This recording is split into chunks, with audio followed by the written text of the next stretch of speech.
Alhamdulillahirabbil alamin wassalatu wassalamu ala asrafil anbiya'i wal mursalin wa ala alihi wa sahbihi ajma'in. Amma ba'd.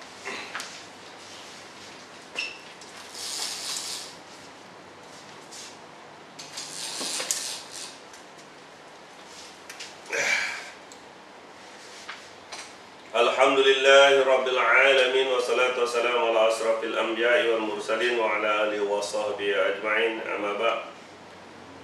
Okey, sekarang ni kita masuk kita berada dalam pertengahan bulan Rejab. Okey, suatu yang biasa orang kaitkan dengan bulan Rejab ini adalah Isra Mi'raj. Okey. Jadi kita tinggalkan dulu surah Al-A'raf. Kita bincangkan soal Isra dan Mi'raj. Okey? Boleh? Alright. Tengok ayat yang pertama surah Al-Isra. Subhanallazi asra bi'abdihi lailan minal masjidil haram ilal masjidil aqsa. Maha suci Allah yang memperjalankan hambanya pada satu malam dari Masjidil Haram ke Masjidil Aqsa, yang telah kami berkati sekelilingnya agar kami perlihatkan kepadanya sebahagian daripada tanda-tanda kebesaran kami. Sesungguhnya Allah Maha mendengar lagi Maha melihat. Kita ulang balik sejarah Rasul.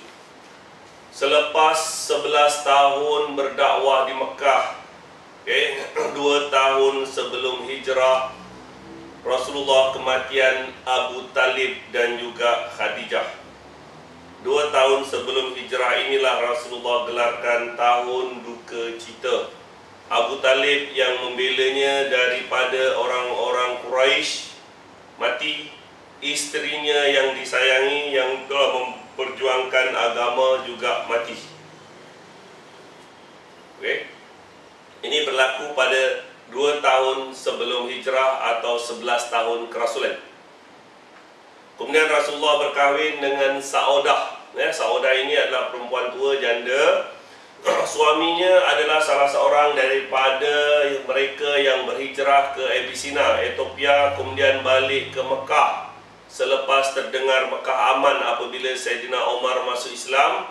Tapi sebenarnya Mekah makin lagi huru-hara. Okay?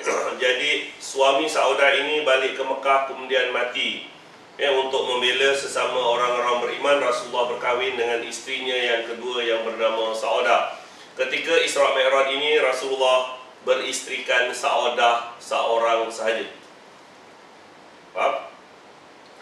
Kematian Abu Talib dan Khadijah menyebabkan orang-orang Quraisy lagi kuat memerangi Rasul. Kita tengok ayat 90 surah Al-Isra. Tengok ayat 90 surah Al-Isra. Mereka berkata, orang-orang Quraisy ini berkata, kami sekali-kali tidak akan percaya kepada kamu sehingga kamu memancarkan mata air dari bumi untuk kami. Memang saja memang dah berpatah arang. Dia kata, aku tak akan percaya dengan kau Muhammad sehingga kau keluarkan air daripada bumi, kat gurun, keluar air pancut daripada bumi. Kalau macam tu berjadi, aku baru masuk Islam. Atau kamu mempunyai sebuah kebun kurma dan anggur. Dekat Mekah, kurma dan anggur. Okay. Lalu kamu airi daripada sungai-sungai celah kebun itu dengan air yang deras. Amboi, dekat Mekah, dekat gurun dia kata air mengalir kat celah-celah kebun anggur dan gurun. Kalau kau ada tu, aku baru masuk Islam Muhammad.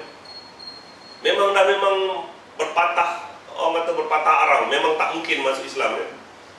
Atau kamu jatuhkan langit berkeping-keping atas kami sebagaimana kamu katakan kepada kami. Atau kamu datangkan Allah dan malaikat di hadapan muka bersama kami. Aku masuk Islam lah kalau kau Allah tu turun, malaikat turun depan mataku. Okey, aku baru masuk Islam. Atau kamu mempunyai sebuah rumah dari emas. Tengok yang terakhir. Atau kamu naik ke langit, dan kami sekali-kali tidak akan mempercayai kenaikan kamu itu sehingga kamu turunkan atas kami sebuah kitab yang kami boleh membaca. Tengok ugutan yang terakhir ni. Kalau kau boleh naik ke langit, bawa kitab, baru aku percaya. hingga 93. Okey. Allah suruh Nabi jawab, katakanlah, Maha suci Tuhanku, bukankah aku ini hanya seorang manusia yang menjadi rasul? Aku ni manusia je, utusan daripada Allah untuk menyampaikan ayat-ayat Al-Quran. Manalah aku boleh turunkan kitab daripada langit ke? Kau nak suruh aku keluarkan air mancut-mancut dekat tengah gurun ke? Ya. Jadi Allah suruh Nabi katakan, Maha suci Tuhanku, bukankah aku ni hanya seorang manusia yang menjadi rasul? Manusia je, Nabi adalah manusia. Okey, dia cabar, kecuali kau naik ke langit, turun ke bumi, bawa kitab yang boleh aku baca atas kehendak Tuhan selepas beberapa ketika ke, maka Allah Isra' Mi'rajkan Rasulullah SAW daripada Masjidil Haram ke Masjidil Aqsa dan ke Sidratul Muntaha. Baik, Isra' Mi'raj adalah benda yang gaib, benda di luar hukum akal manusia. Okey, seorang boleh berjalan daripada Mekah ke Masjidil Aqsa, naik unta pun hampir 2 minggu. Naik ke langit entah mana perginya pada malam yang sama, balik ke Mekah. Benda ni adalah di luar hukum akal manusia. Seperti mana sihir, cocok sini busung sana, cocok sini muntah darah, tak ada kena-mengena. Jadi tidak ada sumber lain awak boleh rujuk melainkan dari Al-Quran sendiri, Allah yang lebih mengetahui. Semua ulama dan kita sendiri wajib percaya Nabi di Isra' Mi'rajkan sebab dia ada di dalam Al-Quranul Karim. Tetapi ulama berbeza-beza pendapat macam mana dia berlaku, bila dia berlaku, naik apa dan sebagainya. Kita rujuk dari Al-Quran apa yang Allah nak beritahu tentang Isra' dan Mi'raj Nabi. Tengok ayat Al-Quran. Yang pertama, surah Al-Isra'. Maha suci Allah yang memperjalankan hambanya. Yang memperjalankan hambanya, bukan Nabi berjalan sendiri, Allah yang jalankan. Kalau Nabi jalan sendiri, sampai kiamat pun tak boleh sampai. Allah yang perjalankan. Susunan ayat. Pada satu malam dari Masjidil Haram ke Masjidil Aqsa yang telah kami berkati sekelilingnya. Satu malam saja. Alright. Orang boleh mempertikaikan macam-macam. Yang pertama yang dipertikaikan, naik apa? Apabila awak tanya naik apa je, mula berjela-jela lah soalan yang jawapan yang terpaksa dicipta sendiri. Biarlah kita seperti Abu Bakar Al-Siddiq. Apa kata Abu Bakar? Kalaulah dia mengatakan dia ke Masjidil Aqsa, naik ke langit, selama ni aku pun percaya dia menerima wahyu daripada Allah. Lebih daripada itu pun aku beriman, aku percaya. Abu Bakar tak tanya pun Muhammad naik apa. Sebab kejadian Isra' Mi'raj adalah di luar hukum akal manusia. Cerita bersepah, awak jangan ambil pusing. Dikatakan Nabi naik burung burak, mula kena burak. Walaupun terdapat dalam kitab Ibnu Hisham, walaupun terdapat bersepah, Nabi tinggalkan di situ sebab tidak menambahkan iman, bahkan merosakkan iman kamu. Burung burak landing ke Kaabah. Nabi dikejutkan oleh malaikat, bangun, ini burung burak naik.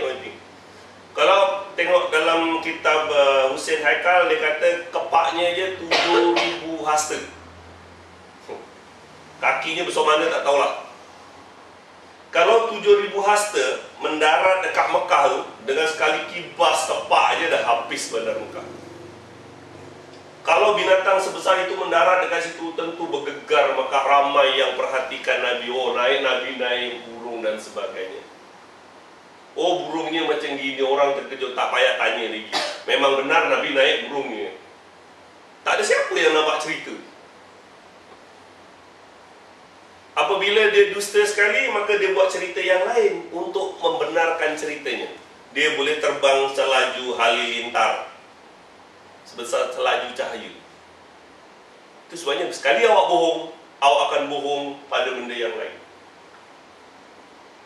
Dia kata burung borak terbang selaju halilintar, selaju cahaya. Cahaya tak laju mana? Awak ingat cahaya jauh mana? Tidak. Sekarang dah ada kapal terbang supersonik, kelajuan dia menyamai kelajuan cahaya. Tak laju mana? Cahaya bintang yang kamu lihat itu dianggarkan 500 tahun dahulu yang keluar daripada bintang yang kamu dapat lihat. Kelajuan cahaya tak laju mana? Tak sampai ke mana? Itu sebabnya adalah lebih baik kita terima apa yang dari Al-Quran. Allah tak sebut dekat sini Nabi naik apa? Tak sebut. Tak perlu awak tahu. Kalau perlu, sudah tentu Allah rakamkan di dalam Al-Quran. Cuba awak tengok surah An-Nam. Surah semut.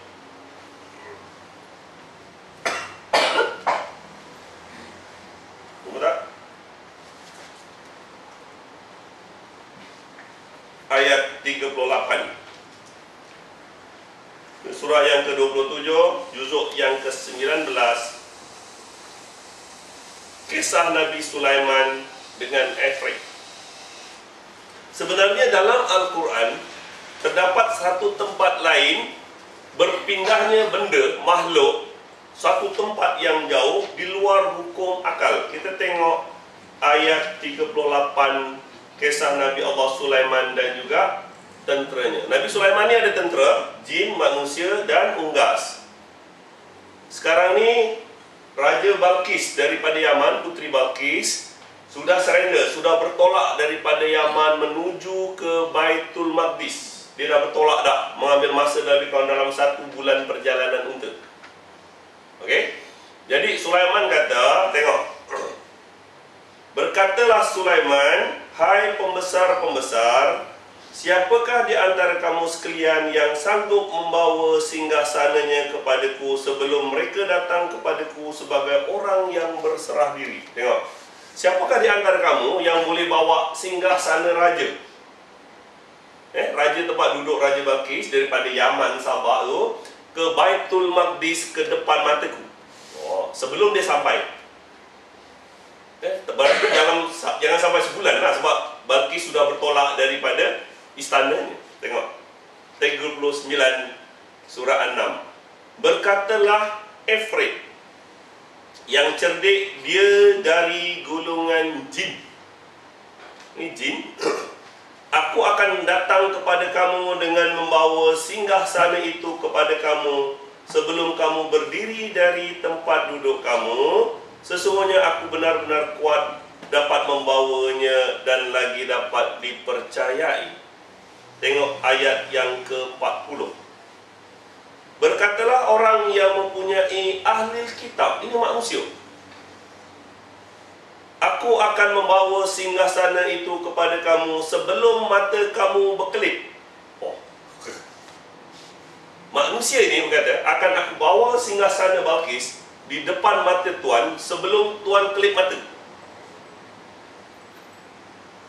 Maka ketika Sulaiman melihat singgasana itu terletak di hadapannya, Nabi Sulaiman kelip dia. Istana singgasana sudah ada di depan mata Nabi Allah Sulaiman. Maka ketika Sulaiman melihat singgasana terletak di hadapannya, dia pun berkata, ini termasuk kurnia Tuhanku untuk mencubaku, apakah aku bersyukur atau mengingkarinya. Tengok. Ini adalah satu ayat yang lain di mana berpindahnya benda daripada Yaman ke Baitul Maqdis. Kalau naik kapal terbang dalam 4 jam lebih kurang. Kalau naik unta dalam 1 bulan perjalanan unta. Tapi orang ni, manusia ini, boleh alihkan dengan sekelip mata saja. Allah pun tak sebut macam mana orang ini nak angkat singgasana yang perjalanan beribu kilometer. Allah tak sebut. Sebab kedua-dua kejadian ini, Isra' Mi'raj dan juga singgahsana Balqis ini, adalah berlaku di luar hukum akal manusia. Dan kamu jangan nak menusah-nusahkan akal kamu nak memikir boleh jadi gila nanti. Sebab ini adalah termasuk dalam benda-benda mukjizat Rasul, termasuk dalam benda-benda yang gaib, yang otak kita tak boleh sampai dan lebih baik kita terima waqalu sami'na wa ata'na. Faham? Yang lain awak tak payah fikirkan naik burung buraq apa benda itu, awak tinggalkan saja. Membazir otak, membazir waktu, tak perlu. Kalau perlu sudah tentu Allah rakamkan di dalam Al-Quran. Okey? Jadi kalau kita tengok ayat yang pertama tadi, surah Al-Isra, Maha Suci Allah yang menjalankan namanya itu Isra, iaitu daripada Mekah ke Masjidil Haram. Ayat mana yang menetapkan Mi'raj, naik ke langit? Kita tengok surah An-Najmi. Tengok surah An-Najmi mengenai Mi'raj. Sebenarnya ada ayat Al-Quran yang menceritakan Mi'raj. Okey, kadang-kadang dicerita macam-macam, tetapi Al-Quran tidak dirujuk, Al-Quran tidak dilihat. Okey, cerita yang bukan-bukan daripada cerita mana sekalipun kadang-kadang dia tahu, tapi cerita daripada Al-Quran dia tak tahu. Dalam kitab Husain Haikal itu yang mengatakan kepak burak 70,000 hasta itu adalah daripada suntingan Alice Birmingham, penulis Perancis, dan juga Israelis Wolfenson. Okey, dalam kitab Al-Azhar juga mencatat dia pandangan daripada Sir William Moy. Jadi cerita-cerita burung burak, cerita yang bukan-bukan ni kadang-kadang bukan daripada nas yang jelas, kadang-kadang daripada cerita orientalis, pengaruh-pengaruh Yahudi dan sebagainya. Baik, kita masuk surah An-Najmi, Mi'raj. Bismillahirrahmanirrahim. Wan najmi idza hawa. Demi bintang ketika terbenam, sahabatmu Muhammad tidak sesat, tidak juga keliru. Tidaklah yang diucapkan itu menurut kemauan hawa nafsunya. Ucapan itu hanyalah wahyu yang diwahyukan kepadanya, diajarkan kepadanya oleh Jibril yang kuat, yang mempunyai akal yang cergas. Jibril menampakkan diri rupa yang asal. Fastawa ni sesuai dengan keadaannya, sumastawa. Sedangkan dia berada di ufuk yang tinggi. Jibril inilah kali pertama menampakkan muka pada Rasul ketika di Gua Hira. Menampakkan di ufuk yang tinggi, sebesar-besar tidaklah. Kemudian hampir, lalu hampir, berdambah hampir, mengecil, makin hampir pada Nabi. Jadilah lebih dekat, sejarak 2 busur anak panah atau lebih dekat lagi. Jibril menghampiri Rasul. Tengok. Lalu dia menyampaikan kepada hambanya Muhammad apa yang telah Allah wahyukan. Hatinya tidak mendustakan apa yang telah dilihatnya. Maka apakah kamu musyrik Mekah hendak membantahnya tentang apa yang telah dilihatnya? Tengok ayat yang ke-13. Sesungguhnya Muhammad melihat Jibril pada waktu yang lain, yaitu di Sidratul Muntaha. Susunan, tengok susunan ayat. Fahamkan ayat Quran. Sesungguhnya Muhammad telah melihat Jibril pada waktu yang lain di Sidratul Muntaha. Ayat ini 2-3 ulasan, awak boleh ambil daripada ayat ini. Sesungguhnya Muhammad menemuinya di Sidratul Muntaha, di waktu yang lain. Berarti Nabi Muhammad sepanjang kerasulannya, kita boleh tafsirkan dekat sini, dia menemui Jibril, ditemui Jibril hanya 2 kali sahaja, tak perlu yang lain-lain. Kadang-kadang cerita macam-macam. Jibril menjumpa manusia lah, mengatakan apa itu Islam, apa itu iman dan sebagainya. Tidak, sebab asbabun nuzul semuanya berkait dengan manusia. Apabila Abu Lahab kata, celaka engkau Muhammad, kerana ini engkau himpunkan kami, turunlah tabat yada abi lahabi watab, celakalah kedua tangan Abu Lahab. Apabila orang Quraisy kata, engkau kata Tuhan kami ini salah, batu salah, mana Tuhan kau? Turunlah qul wallahu ahad. Berarti sebab-sebab turunnya ayat adalah manusia, bukannya malaikat. Okey? Alright.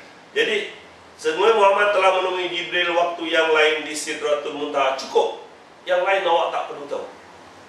Jibril ditemui oleh Muhammad Rasulullah 2 kali. Sekali di Gua Hira, sekali lagi di Sidratul Muntaha. Itu je. Yang kedua, sesungguhnya Muhammad melihat Jibril waktu yang lain di Sidratul Muntaha. Ini lagi satu. Biasa biasa tengok Isra Mi'raj ni, Nabi dikejutkan dekat Kaabah. Muhammad bangun, naik burung murak sana sini, Jibril yang menemankan. Tidak. Ayat ini jelas bahawa Jibril tidak mengejutkan Nabi di Mekah, tidak menemani Nabi naik burak dan sebagainya, tetapi Nabi menemuinya di Sidratul Muntaha, setinggi-tinggi tidak sana. Bukannya ikut Nabi naik burung burak dan sebagainya. Tinggalkan cerita itu. Faham? Susunan ayat. Faham? Banyaknya cerita-cerita bercelaru yang wajib, saya rasa lebih baik awak tinggalkan. Ayat ini jelas, Jibril menemui Rasul di Sidratul Muntaha atasannya, bukan naik burung burak kan. Nak kejutkan Nabi, tak. Sekali-kali tidak. Sebab ayat ini ada yang dia lebih jelas, yang awak boleh sandarkan. Orang lain suka tidak. Sebab orang lain tak baca Al-Quran, tetapi kamu adalah orang yang sampai dengan Al-Quran. Ada cerita yang bukan-bukan. Sampai dekat Masjidil Aqsa, Nabi ikat burung burak dekat batu. Amboi, yang kepaknya 7,000 hasta tadi, Nabi nak ikat pakai tali apa pun tak tahu. Kadang-kadang kerana sayang tak bertempat. Orang-orang kadang-kadang sayang pada Nabi, sayang tak bertempat. Dia kata Nabi Muhammad mengimamkan Nabi-Nabi lain. Allah Allah. Nak sayang Nabi sekalipun bukanlah begitu caranya. Macamlah Nabi ni lebih mulia daripada Nabi-Nabi yang lain. Nabi Adam, Nabi Ibrahim. Kita tidak membezakan para Nabi. Kadang-kadang sayang pada Nabi, sayang tak bertempat. Wah, Nabi menjadi imam. Tengok Nabi-Nabi lain jadi makmum saja. Sayang tak bertempat. Tak perlu. Awak nak sayangkan Rasul, ikut Al-Quran. Apa yang dibawa oleh Rasul, itu je. Dah timbul masalah pula. Nabi yang wafat tadi semayang ke? Amboi, Nabi yang telah mati, Nabi Ibrahim, Nabi apa semayang pula? Dah semayang ke? Dah mati orang semayang ke? Daripada ayat 144 surah Al-Imran, sesungguhnya Muhammad itu adalah salah seorang daripada para Nabi, dan telah berlalu Nabi-Nabi sebelumnya, dan sekiranya dia terbunuh ataupun mati, apakah kamu akan berpaling? Sesungguhnya sekiranya kamu berpaling, sekali-kali kamu tidak akan melemahkan Allah. Apakah benar Nabi Ibrahim, Nabi yang telah mati itu sembahyang balik? Tidak, bercelaru iman awak. Tinggalkan cerita itu. Tinggalkan cerita yang bukan-bukan, yang pelik-pelik, yang tak pelik. Nabi mengimamkan para Nabi lain, kemudian Nabi naik Isra Mi'raj, dekat atas jumpa Nabi Adam pula, tingkat langit pertama, kedua Nabi Idris, Nabi Nuh, wah Nabi Musa. Tadi kat jemaah kat bawah, bila kau naik tumbang tui, naik sekali ke atas ke? Dah terpaksa buat cerita lain. Benda tak masuk otak ni cerita. Tidak ada nas yang awak boleh sandarkan.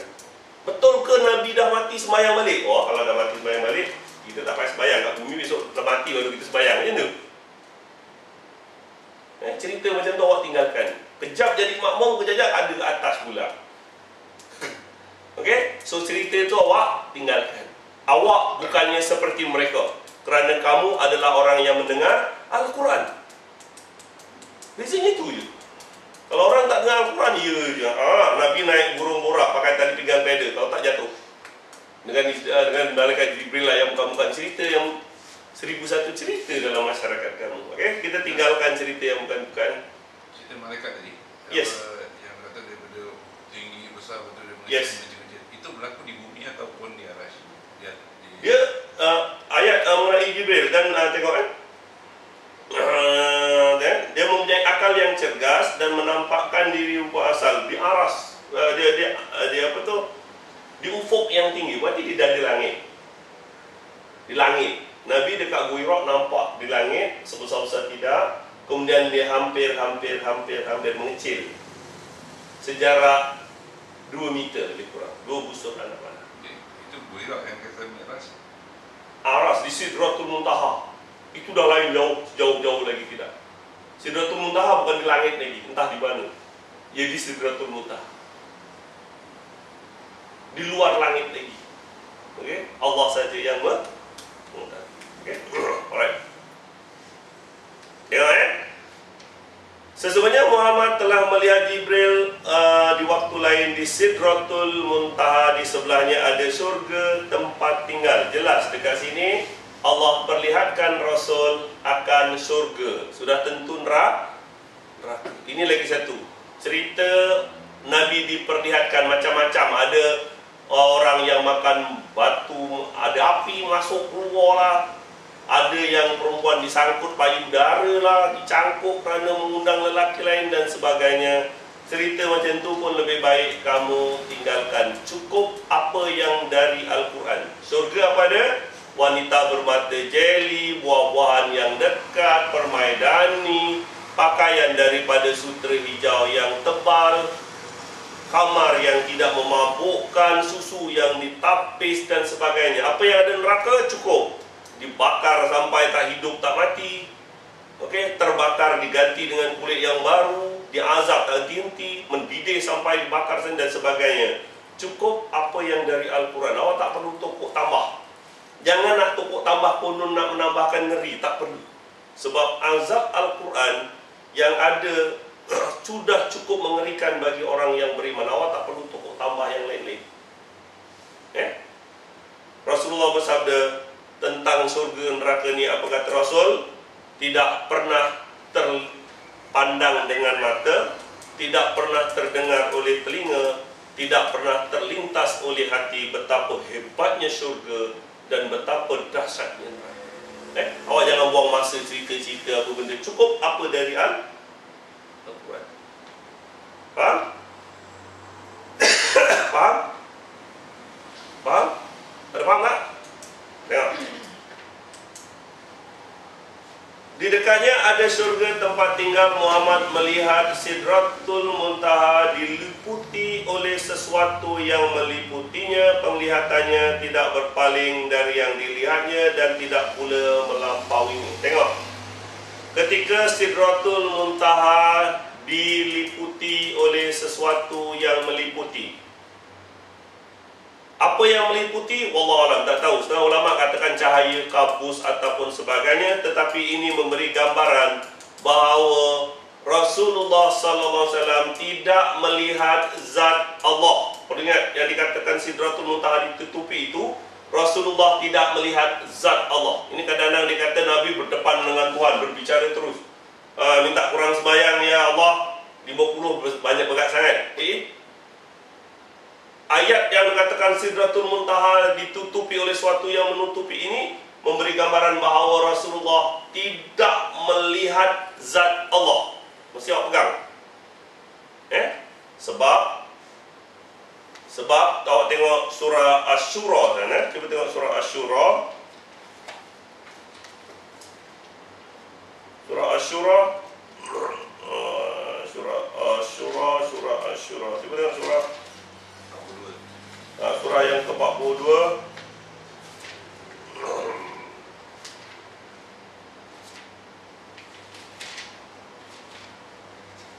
Ayat 51.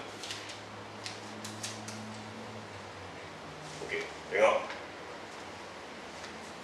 Oh, mesti faham. Ni kadang-kadang cerita dekat kuliah dia kata, oh, Nabi minta melihat zat Allah, berdepan terus face to face. Tidak.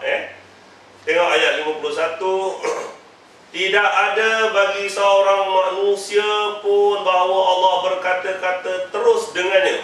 Tidak ada manusia, tidak ada makhluk Allah direct, tidak ada, kecuali dengan wahyu atau di balik tabir atau dengan perantara iaitu malaikat, lalu diwahyukan kepadanya dengan izinnya apa yang Allah kehendaki. Tengok ayat ini jelas. Tidak ada makhluk Allah yang melihat zat Allah. Tak ada siapa yang boleh melihat zat Allah. Kerana apa? Sesungguhnya Allah Maha Tinggi lagi Maha Bijaksana. Allah terlalu Maha Tinggi, terlalu mulia. Tidak ada manusia yang melihat zat Allah. Sama ada diwahyukan atau diwahyukan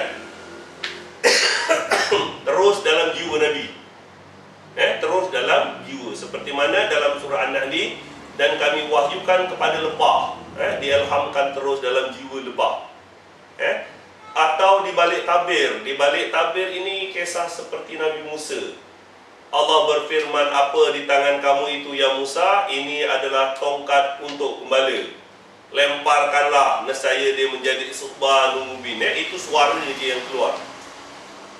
ataupun dengan perantara seperti mana Rasulullah didatangi oleh Jibril, dan juga seperti Jibril menyerupa manusia ketika menemui Nabi Allah Ibrahim dan juga Nabi Lut.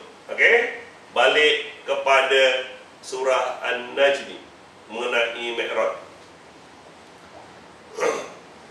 Penglihatan Muhammad tidak berpaling, okey, dan sesungguhnya Muhammad ketika Sidratul Muntaha diliputi oleh sesuatu yang meliputi, malaikat Jibril pun tidak melihat zat Allah.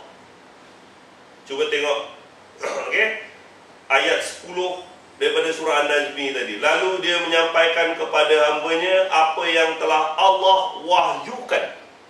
Allah wahyukan kepada Jibril. Berarti Allah teruskan dalam jiwa Jibril ke whatever, direct. Berarti dia bukannya berdepan dengan Allah. Jibril pun tidak melihat zat Allah. Tidak ada satu makhluk pun yang layak untuk melihat zat Allah. Faham? Ini mengenai Mi'raj, Isra Mi'raj. Ada apa awak nak tanya setakat ini? Ada apa awak nak tanya setakat ini?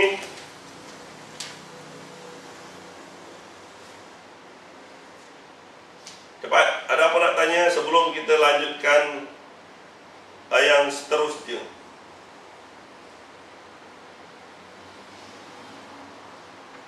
Baik, saya nak tanya kamu, benar ke Nabi minta kurang sembahyang? Macam pasal malam pula. Minta kurang lah ya Allah. Ni pengikut aku ni, umat aku ni kurus-kurus kecil-kecil, kuat makan je, sembahyang tak kuat. Minta kurang lah, 50 tak boleh, minta kurang 45, minta kurang lagi. Betul ke tidak? Betul ke tidak Nabi minta kurang sembahyang? Amana rasulu bima unzila ilaihi min rabbihi wal mu'minuna kullun amana billah wa malaikatihi wa kutubihi wa rusulihi wa qalu sami'na wa ata'na. Nabi, malaikat, rasul, orang beriman apa dapat perintah Allah, aku dengar, aku tak. Nabi tak mungkin. Allah kata 50 waktu, aku minta kurang, tak mungkin. Itu bukan sifat-sifat rasul. Tetapi Allah memang kurangkan sembahyang. Memang Allah kurangkan sembahyang. Cuba tengok surah An-Najm tadi. Tadi kan Nabi didatangi oleh Jibril sebesar-besar tidak, daripada sebesar-besar langit turun kecil-kecil. Nabi pun tak takut. Nabi pun tak takut. Nabi turun sambil berlari balik ke rumahnya. Apabila sampai ke rumah, dikasih selimut oleh Khadijah, lalu Nabi berselubung. Nabi berselubung. Semasa selubung ini turun wahyu Allah yang kedua. Ya ayyuhal mudassir, wahai manusia yang berselubung. Yang ni wahyu. Tadi Jibril datang, yang ni terus dalam jiwa. Nabi selubung dalam jiwa terus. Ini namanya wahyu. Faham wahyu kan? Mesti diwahyukan terus dalam jiwa. Tak ada melalui Jibril ketuk pintu, Muhammad aku datang nak beri wahyu kedua. Tak ada. Ini terus dalam jiwa Rasul. Ketika Nabi berselubung, turun ayat 1 hingga 10 surah Al-Mudassir. Wahai manusia, wahai orang yang berselubung, bangunlah, berikanlah peringatan, nama Tuhanmu agungkanlah, pakaianmu bersihkanlah, perbuatan dosa tinggalkanlah. 1 hingga 10 surah Al-Mudassir. Selepas berselubung lama-lama, kain itu pun dah rada ke, dah tertidur ke, rasa dah ada aman ke, turun wahyu Allah yang kedua. 1 hingga 9. Ya ayyuhal muzammil, wahai orang yang berselimut. Hari yang pertama tu, malam pertama, Iqra 1 hingga 5, Al-Mudassir 1 hingga 10, kemudian surah Al-Muzammil 1 hingga 9. Wahai orang yang berselimut. Tengok ayatnya. Bangunlah untuk sembahyang di malam hari kecuali sikit. Surah Muzammil 1 sembahyanglah kamu sepanjang malam kecuali sedikit, yaitu 1/2 atau kurangilah daripada 1/2 itu. Daripada malam pertama Nabi mendapat arahan sembahyang lebih daripada separuh malam, atau lebih daripada 1/2 itu, dan bacalah Al-Quran dengan perlahan-lahan. Jadi pada malam pertama Rasulullah mendapat arahan wahyu daripada Allah sepanjang sembahyang sekurang-kurangnya separuh malam. Faham? Faham? Nabi terus sembahyang selama 11 tahun. Selepas 11 tahun ada orang tua, ada kanak-kanak seperti Sayyidina Ali, ada orang tua seperti Abdullah bin Maktum dan yang lain-lain mula masuk Islam. Jadi ramai yang dah tak larat. Nabi pun dah tak larat nak sembahyang lebih daripada 1/2 malam. Bukan Nabi minta kurang, Nabi pun tak mampu. Sahabat-sahabat Nabi pun tak mampu, ada tua, ada yang muda. Tengok, selepas tahun 11 tahun, masa tu Nabi sampai bengkak-bengkak kaki, turun ayat yang ke-20 surah Al-Muzammil. Tengok ayat yang ke-20. Tengok ayat muka surat sebelahnya. Ayat yang ke-20 Muzammil ini turun semasa Isra Mi'raj. Sesungguhnya Tuhanmu mengetahui bahawasanya kamu berdiri kurang daripada 2/3 malam, atau 1/2 atau 1/3 daripadanya. Nabi pun tak mampu, tak larat. Bukan Nabi minta kurang, tapi Nabi tak mampu. Begitu juga segulungan daripada orang-orang bersama kamu. Ada orang tua, ada kanak-kanak pun dah tak mampu sepanjang separuh malam sembahyang 6 jam pun tak mampu. Okey? Allah menetapkan ukuran malam dan siang. Allah mengetahui bahawa kamu sekali-kali tidak dapat menentukan batas-batas waktu malam. Ini sembahyang separuh malam ke 6 jam betul-betul sembahyang ke terkencing ke benda. Nabi pun tak tahu. Maka Allah memberi keringanan kepada kamu. Kerana itu bacalah apa yang mudah dari Al-Quran. Dia mengetahui bahawa akan ada di antara kamu orang yang sakit, orang yang perjalanan di muka bumi mencari sebagian kurnia Allah, dan orang yang lain yang berperang ke jalan Allah. Bacalah yang mudah daripada Al-Quran. Dirikanlah sembahyang, tunaikanlah zakat, berilah pinjaman kepada Allah pinjaman yang baik. Tengok, ayat inilah yang dirujuk memberitahu Allah yang mengurangkan sembahyang. Yang pertama, bukan Nabi yang minta, tetapi Allah yang mengetahui Nabi tak larat nak membuat sembahyang separuh malam. Orang-orang yang bersama Nabi pun tak larat. Allah sendiri yang mengurangkan sembahyang, bukan daripada 50 kepada 5, tetapi daripada sembahyang separuh malam 6 jam. Dulu tak ada sembahyang zuhur, asar tak ada. Sebarang baru malam kepada 5 waktu sehari semalam. Faham? Kita ada nas yang boleh dirujuk. Bukan Nabi yang minta kurang, tetapi Nabi dah tak larat nak buat, Allah yang kurangkan sembahyang. Bukan daripada 50 kepada 5, tetapi daripada sembahyang sepanjang malam atau separuh malam kepada 5 waktu sehari semalam. Cuba tengok ayat 78 surah Al-Isra. Tengok, ini yang turunnya waktu. Sebab Al-Isra ni rujuk turunnya ayat Al-Quran semasa ataupun sesudah berkenaan dengan Isra Mi'raj. Tengok ayat 78 surah Al-Isra. Dirikanlah solat dari sesudah matahari tergelincir sampai gelap malam, dan dirikanlah solat subuh. Dengar tu dirikanlah solat subuh. Sesungguhnya solat subuh itu suatu yang disaksikan. Jangan sembahyang ngantuk sembahyang subuh. Mandi dulu, basuh muka dulu, sembahyang. Jangan tak sembahyang. Nak jadi apa kau? Ayat ini yang merujuk pada pembagian waktu sembahyang. Tengok. Dan pada sebagian malam hari sembahyang tahajudlah kamu sebagai ibadah tambahan. Tengok. Sepanjang pada malam hari, maka sembahyang tahajudlah kamu sebagai satu ibadah tambahan. Mudah-mudahan Tuhanmu mengangkat kamu ke tempat yang terpuji. Jadi sembahyang jadi 5 waktu, sembahyang malam separuh malam ini menjadi sembahyang sunat yang dituntut, iaitu sembahyang tahajud. Sembahyang tahajud ada di dalam Al-Quran. Kadang-kadang orang cerita sembahyang duha lah, banyak fadilat apa benda. Tetapi sebenarnya Allah janji dalam Al-Quran, sembahyang tahajud buatlah untuk sembahyang ibadat tambahan. Janji Allah apa? Mudah-mudahan Tuhan kamu mengangkat kamu tempat yang terpuji. Nescaya kamu akan termasuk orang yang terpuji di dunia dan di akhirat. Sebab itu janji Allah. Okey? Alright. Daripada ulasan ayat Al-Quran tadi, 2-3 perkara yang awak nak kena tahu, iaitu Isra' Mi'raj adalah benda yang gaib, ikut daripada Al-Quran. Tak payah awak ambil tahu Nabi naik apa ke benda, sebab itu di luar hukum akal manusia. Cerita berselerak sana sini lebih baik kamu tinggalkan. Baik baca Quran yang lain daripada awak baca benda yang tak ada faedah. Okey. Cerita bahawa dia dipimpin, dikejutkan oleh malaikat Jibril, itu tinggalkan, sebab ayat jelas bahawa Nabi berjumpa Jibril di Sidratul Muntaha. Nabi melihat zat Allah, tinggalkan, sebab daripada Al-Quran Sidratul Muntaha sesuatu yang ditutupi. Okey. Nabi minta kurang sembahyang, awak juga tinggalkan.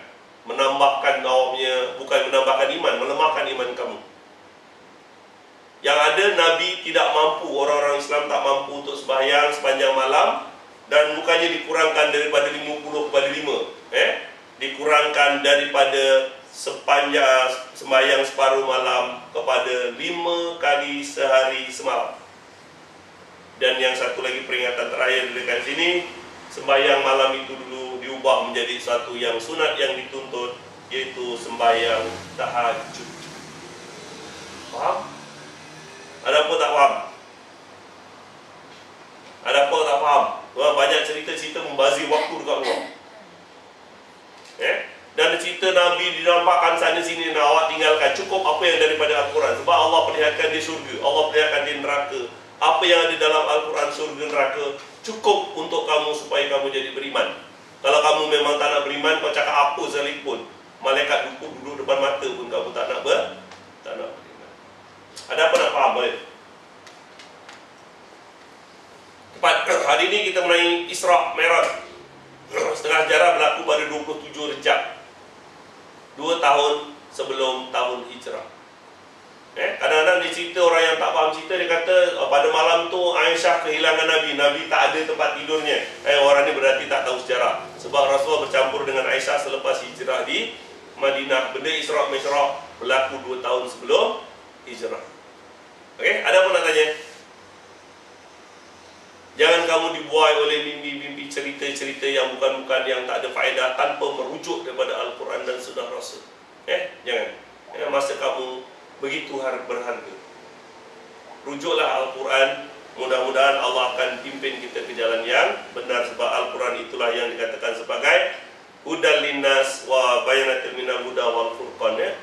Nak cari hidayah ikut Al-Quran, dan dalam Al-Quran diterangkan macam mana nak dapat hidayah. Ada apa nak tanya boleh? Okey, tak ada? Ada apa soalan lain mengenai agama? Mengenai Isra' Mi'raj? Tak ada? Wabillahi taufiq wal hidayah. Wassalamualaikum warahmatullahi wabarakatuh.